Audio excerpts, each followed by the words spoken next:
Assalamualaikum warahmatullahi wabarakatuh. Hari ini hari Kamis tanggal 15 Juli 2021. Saya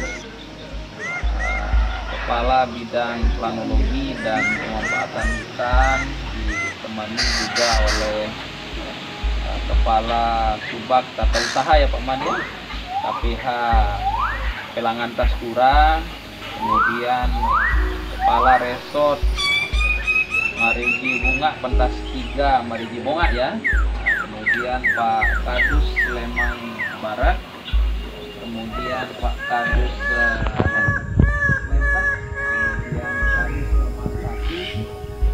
Tadi kita lupa belum tanya nama-nama beliau nih, jabatannya aja yang kita tahu. Terus ya Bu,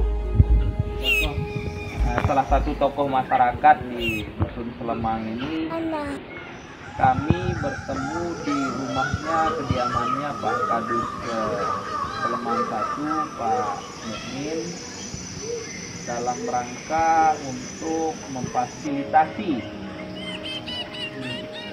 keinginan warga untuk dilakukan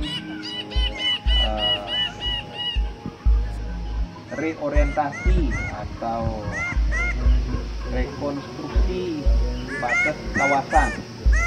Jadi penandaan batas kawasan antara kawasan hutan dengan kawasan tanah yang merupakan milik masyarakat. Persoalan tenurial yang terjadi di Desa Rembitan ini salah satunya adalah di Sleman 1, Sleman 2, di Sleman Barat ini memang sudah merupakan persoalan yang sudah cukup lama berlangsung, sehingga Dinas Lingkungan Hidup dan Kehutanan dalam hal ini sebagai institusi yang diberikan amanah untuk mengelola kawasan hutan, kemudian bersama dengan Balai KPH Pelangan Taskura telah bertemu dengan masyarakat. Ini merupakan pertemuan yang sekian kalinya setelah pertemuan sebelumnya, agak kesana dikit, pertemuan sebelumnya untuk mencari kesepakatan, mencari kesepahaman sehingga tidak ada komunikasi antara Dinas Lingkungan Hidup dan Kehutanan Provinsi NTB sebagai pemegang amanah untuk pengelolaan hutan dengan masyarakat. Tidak ada pemerintah yang bermaksud untuk menyengsarakan atau mempersulit warganya. Semuanya dalam rangka untuk meningkatkan kepastian hukum status kawasan tanah milik yang ada di Desa Rembitan ini secara umumnya. Oleh karena itu pada hari ini kami mencoba untuk menandai batas-batas bagaimana kesepakatan dengan warga sebagai bahan untuk pengusulan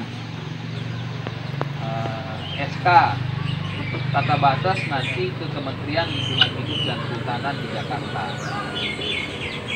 Pada masa-masa sebelumnya banyak mafia yang bergerak di Desa Rembitan ini yang menjanjikan masyarakat untuk mensertifikatkan, untuk memiliki atau untuk menguasai suatu kawasan hutan dengan berbagai macam modus. Namun pada akhirnya masyarakat saja yang dirugikan karena mereka meminta uang pada masyarakat. Mereka meminta uang kepada masyarakat, sejumlah uang sebagai modal mereka, konon katanya untuk mensertifikatkan kawasan hutan tersebut ke Kementerian Lingkungan Hidup dan Kehutanan. Tapi sesungguhnya proses tata batas, rekonstruksi batas kawasan atau pelepasan kawasan hutan itu bukan suatu perkara yang bisa diselesaikan dengan begitu begitu gampang, karena ada proses yang harus dilalui. Ada proses panjang yang harus dilalui dan itu melibatkan banyak pihak. Sehingga melalui kesempatan ini juga kami ingin menyampaikan kepada masyarakat, jangan mempercayai pihak-pihak yang mengiming-imingi untuk mensertifikatkan suatu kawasan yang tidak jelas statusnya. Apakah itu dari aparat pemerintah maupun apalagi dari pihak-pihak tertentu yang tidak jelas sumber informasinya. Beberapa informasi di Kementerian Lingkungan Hidup dan Kehutanan seperti SK, TORA, Tanah Objek Reforma Agraria, kemudian informasi-informasi terkait dengan peraturan-peraturan yang ada memang bisa diakses di internet, bisa di-download di internet. Tetapi kemudian segala sesuatunya itu memerlukan SOP, memerlukan prosedur yang jelas, memerlukan prosedur yang bertahap dengan peran, dengan dengan restu, dengan kesepakatan, dengan persetujuan dari semua pihak. Sehingga misalnya saja Badan Pertanahan Nasional jika ingin mensertifikatkan suatu bidang tanah yang berdekatan dengan kawasan hutan, sampai dengan saat ini mereka selalu bersurat terlebih dahulu kepada KPH dan kepada Dinas Lingkungan Hidup dan Kehutanan, yang kemudian meneruskan surat tersebut kepada Balai Pemantapan Kawasan Hutan 8 yang ada di Denpasar. Nanti BPKH Denpasar kemudian menganalisis, menumpang susunkan peta-peta yang ada sesuai dengan usulan masyarakat, sehingga kemudian keputusannya bisa adalah tanah tersebut bisa berada di dalam kawasan hutan, di luar kawasan hutan, atau sebagiannya di luar kawasan hutan, sebagian berada di dalam kawasan hutan. Jadi itulah prosedur yang harus kita lalui, Pak Kadus, ketika kita ingin memastikan suatu batas kawasan. Tidak bisa orang BPN sendiri secara sepihak, tidak bisa dia mengatakan bahwa oh ini di luar kawasan hutan, kita sertifikatkan. Ada contoh yang pernah terjadi di Lombok Timur, ada kurang lebih 57 atau 58 sertifikat terbit di dalam kawasan hutan. Akhirnya kemudian berperkara sampai tingkat Mahkamah Agung, semua itu sertifikat itu dibatalkan. Yang terakhir sekarang masih ada satu bidang 704 itu, sertifikatnya nomor 704 itu, di sebelah utaranya hutan, timurnya hutan, selatannya hutan, baratnya hutan. Kok bisa itu jadi hak milik? Nah, itu juga akan segera dibatalkan. Kemudian petugas BPN-nya sendiri masuk penjara. Dia mengukur kawasan itu dulu pada umur 28 tahun. Umur 54 tahun dia masuk penjara ketika sudah jadi pejabat lebih tinggi. Masuk penjara 4 tahun. Jadi walaupun itu misalnya ada orang BPN, jika tidak ada surat penjelasan dari BPKH wilayah 8 Denpasar dan informasi tindak lanjut daripada Dinas Lingkungan Hidup dan Kehutanan Provinsi atau setidak-tidaknya dari KPH, maka jangan dipercaya siapapun yang mengatakan bahwa ini di luar kawasan hutan dan saya bisa menguruskan sertifikasinya. Itu pasti tidak benarnya. Itu juga saya katakan kemarin di Bukit Sangkar Kuning, di depannya Pak Merok sendiri, Pak Kepala Resort ini. Rupanya di samping kita itu ada orang BPN itu, kan? Nah, jadi kemudian ada orang yang mengatakan kalau sudah keluar sertifikatnya tidak bisa dibatalkan, ngomong kosong. Sertifikat itu bisa dibatalkan.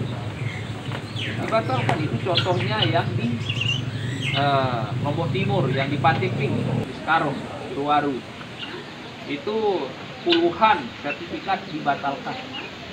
Nah, tadi hari ini pagi saya menerima beberapa surat dari BPKH Denpasar terkait dengan permintaan warga yang mau mensertifikatkan tanahnya itu di Sumbawa. Kemudian jawaban ada yang di luar kawasan, memang ada yang sebagian di dalam kawasan, sebagian di luar kawasan.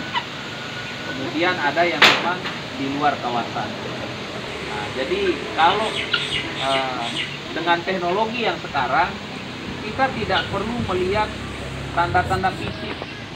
Kita pedomannya itu adalah dari Geographic Positioning System, GPS.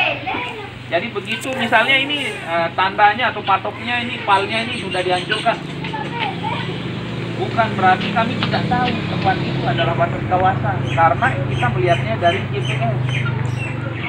Jadi percuma saja membuang tanda batas atau membuang pal batas. GPS itu pasti dia akan tetap menunjukkan koordinat di mana batas kawasan itu berada. Nah, oleh karena itu kepada masyarakat luas yang menerima informasi ini, jangan mau dibohongi oleh siapapun yang mengatakan bahwa